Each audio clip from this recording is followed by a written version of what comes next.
Кажа някои от моите стихотворения. Не сте чували до сега подобни стихчета? Заповядайте на сцената, журито ви очаква. Добре.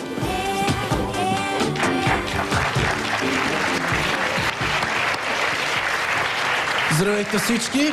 Сега съм тук пред вас и ще кажа едно от моите стихчета. Не сте чували нищо подобно преди. Това гарантирам. Само момент. Как се казвате първо? Откъде сте? Александър Георгиев Григоров се казвам. Тук съм от София. А с какво се занимавате? Аз сега завършил съм висше, но не работя по специалността си. А каква е специалността? История. Историк имаме на сцената. И пиша стихове. И пишете стихове. Какво казват приятелите ви, като им четете вашите стихове? Смеят се, забавляват се. Господин Григоров, издавали ли сте ваши произведения? За сега не съм. Колко стихотворения имате в папката, която готвите за издаване? Те са 180 и няколко са всичките, дето съм написал сега.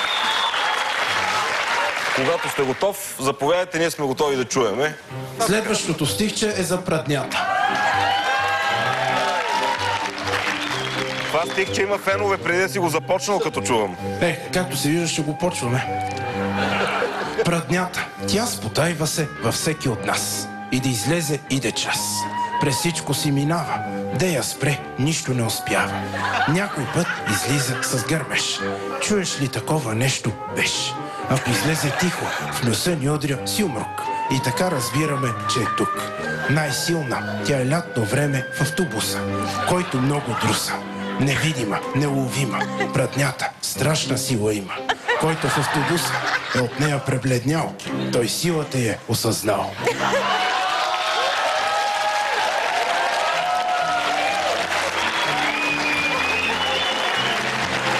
Това стихче ми хрумна, след като в рейса усетих подобното нещо и затова го написах. Оттам дойде идеята. Писане на стихотворение от натура, се казва. Да, може да се каже от натура. Да, ода за праднята не бяхме чували още. Имаш талант, безспорно, много си забавен, стиховете ти размиват хората. Истината е, че ме завладя с твоето творчество като цяло.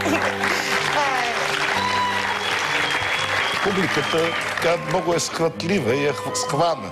Аз на поетичен рецитал не съм чувал такава реакция. Честно ти казвам. Освен, че се изправя с текстовете си срещу големи български поети, срещу един друг човек. Салвадор Дали е писал за праднята. Не знам дали знаете, той доста е писал по тая тема. Раздвоен съм определено. И ще се пробвам с едно да. Просто причина, че аз съм много любопитен. И искам да видя какво ще се случи нататък.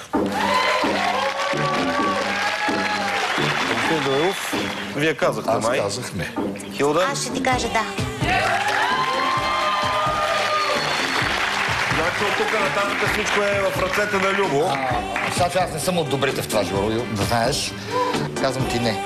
Защото ако продължиш нагоре, рискуваш просто да ти се подиграват.